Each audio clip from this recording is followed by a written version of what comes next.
Good morning, dear students. So today we are going to start with the second part of our chapter 14, electric current and its effect. I hope you have seen in the earlier video that we have discussed about electric current, how current is produced, how current flows in a circuit, what are circuits, open circuit, closed circuit, and how to draw circuit diagram. So now in this video we are going to start with the next topic, that is effects of electric current. So effects of electric current में हमें क्या बताना है, that how current behaves. Current अगर किसी भी appliance में current flow कर रहा है तो कौन कौन से उसके इफ़ेक्ट्स शो होते हैं. सो सबसे इजीली जो हमें दिखता है इफ़ेक्ट ऑफ करंट वो है, अगर हम बात करते हैं जैसे फॉर एग्जांपल बल्ब की, तो बल्ब में जैसे ही करंट जाता है वो बल्ब क्या करता है, ग्लो करता है. तो ये कौन सा इफेक्ट हो गया, लाइटनिंग इफेक्ट हो गया उसका. लाइटिंग इफेक्ट क्या है, हमें इलेक्ट्रिक करंट का शो हो रहा है. In the same way in this chapter we are going to learn about the next effect, that is heating effect, chemical effect, magnetic effect. Now the first we are going to do is the heating effect. So heating effect of electric current में हमें क्या बताना है कि हमें show करना है कि जो इलेक्ट्रिक करंट है वो कैसे अप्लायंसेस को क्या करता है. So now heating effect of current में हम सबसे पहले एग्जांपल पढ़ रहे हैं बल्ब की. तो अगर आपने किसी ने भी एक ग्लोइंग बल्ब को टच किया हो तो हमें हीटिंग इफेक्ट फील होता है. जो ग्लोइंग बल्ब होता है जिसमें जो ऑन बल्ब होगा उसको अगर हम टच करते हैं तो वो कैसा होता है, हीट अप हो रखा होता है, गर्म होता है.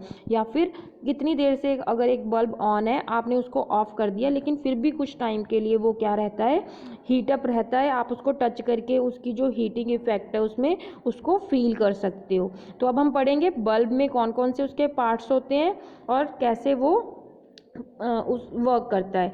सो पहले सबसे पहले है हमारे पास bulbs contain a thin coiled wire called filament. Bulb में एक क्या होती है, थिन कॉइल्ड वायर होती है जिसको क्या बोलते हैं, फिलामेंट बोलते हैं. और ये रही वो वायर, और इस वायर को हम क्या बोलते हैं, फिलामेंट. और ये जो फिलामेंट है ये किसका बना होता है, कौन से मटेरियल का बना होता है, ये आपने याद रखना है. कौन से मटेरियल का बना होता है, टंगस्टन. कौन सा मटेरियल है ये, टंगस्टन. ये ऐसा मटेरियल है जिसका जो मेल्टिंग पॉइंट होता है वो बहुत हाई होता है.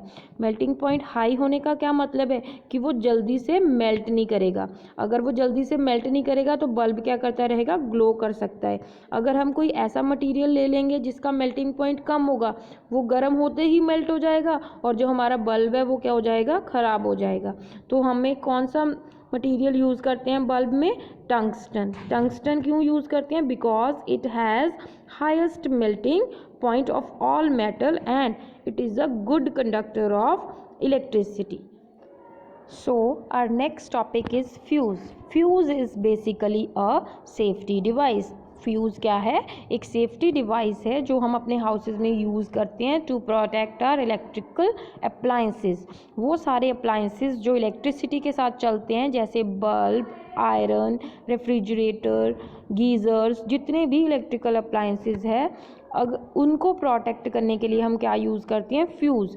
Fuse basically is a wire. Fuse क्या है, एक वायर ही है जो क्या है, हम एक ऐसे मटेरियल से बनी हुई वायर यूज़ करते हैं जिसका मेल्टिंग पॉइंट क्या होता है, लो होता है. लो मेल्टिंग पॉइंट वाली वायर हम क्यों लेते हैं, ताकि जैसे ही करंट अगर करंट जो इलेक्ट्रिसिटी की सप्लाई है वो इंक्रीज़ करती है, अगर करंट ज़्यादा हो जाता है तो वो क्या है, वायर मेल्ट हो जाएगी और मेल्ट होते ही सर्किट हमारा ब्रेक हो जाएगा और करंट फ्लो नहीं करेगा. अगर करंट नहीं फ्लो करेगा तो जो हमारे अप्लायंसेस है वो बर्न होने से क्या हो जाएंगे, बच जाएंगे.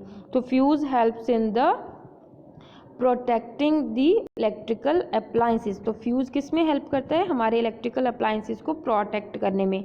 जैसे ये वाले फ्यूज़ में वायर पूरी दिखाई हुई है और ये वाला फ्यूज़ देखो यहाँ पे जो वायर है वो ब्रेक हो गई. तो फ्यूज़ क्या है, एक सेफ्टी डिवाइस है जिसमें हम जो वायर है वो लो मेल्टिंग पॉइंट वाली यूज़ करते हैं ताकि जैसे ही एक्सेस ऑफ करंट फ्लो किया सर्किट में तो वो जो फ्यूज़ है वो मेल्ट हो जाए और सर्किट ब्रेक हो जाए और करंट फ्लो नहीं करेगा, और जो हमारे अप्लायंसेस है वो हम उसको क्या कर सकते हैं, सेव कर सकते हैं from getting burned. Clear? Now our next topic is miniature circuit breaker. Miniature circuit breaker क्या है, काइंड ऑफ क्या है, फ्यूज़ ही है। नाउ डेज हम क्या करते हैं, फ्यूज़ को कम यूज़ करते हैं, हम क्या यूज़ करते हैं, मिनिएचर सर्किट ब्रेकर MCBs। ये केस में हेल्प करती है, सेम जो फ्यूज़ हेल्प करता है प्रोटेक्ट करने के लिए हमारे अप्लायंसेस को, ये क्या करती है MCBs, जो क्या है अपने आप अगर ओवरलोड ऑफ करंट होता है तो अपने आप क्या है ऑटोमेटिकली ऑफ हो जाती है, और एक बार जब ऑफ हो गई उसके बाद हम मैन्युअली इनको जाके ऑन कर सकते हैं और हमारा करंट क्या है दोबारा से फ्लो करना शुरू हो जाएगा, सर्किट कंप्लीट हो जाएगा। सो MCBs helps in safety of our electrical appliances. Clear students? So now next topic we have other electrical appliances. Other electrical appliances, like other you have many electrical appliances at your home. For example, your microwaves, geysers, irons, refrigerators, these all are your electrical appliances. अब इन electrical appliances में हम बात अगर करते हैं soft iron, आपकी जो electrical iron होती है जिसको आप प्रेस बोलते हो, उस इलेक्ट्रिकल आयरन में क्या है, उसको हम कॉमनली यूज़ करते हैं। इसमें एक कॉइल्ड वायर होती है जिसको हम क्या बोलते हैं, एलिमेंट। ये आपने सबने याद रखना है, ये कॉइल्ड वायर को हम क्या बोलते हैं, एलिमेंट बोलते हैं। When current passes through this element it becomes hot and gives off heat. जैसे ही करंट इस एलिमेंट में फ्लो करता है ये गर्म हो जाती है और इसमें से हीट निकलना शुरू हो जाती है। In the same way other electrical appliances also work, they all work on the same principle, कि जैसे ही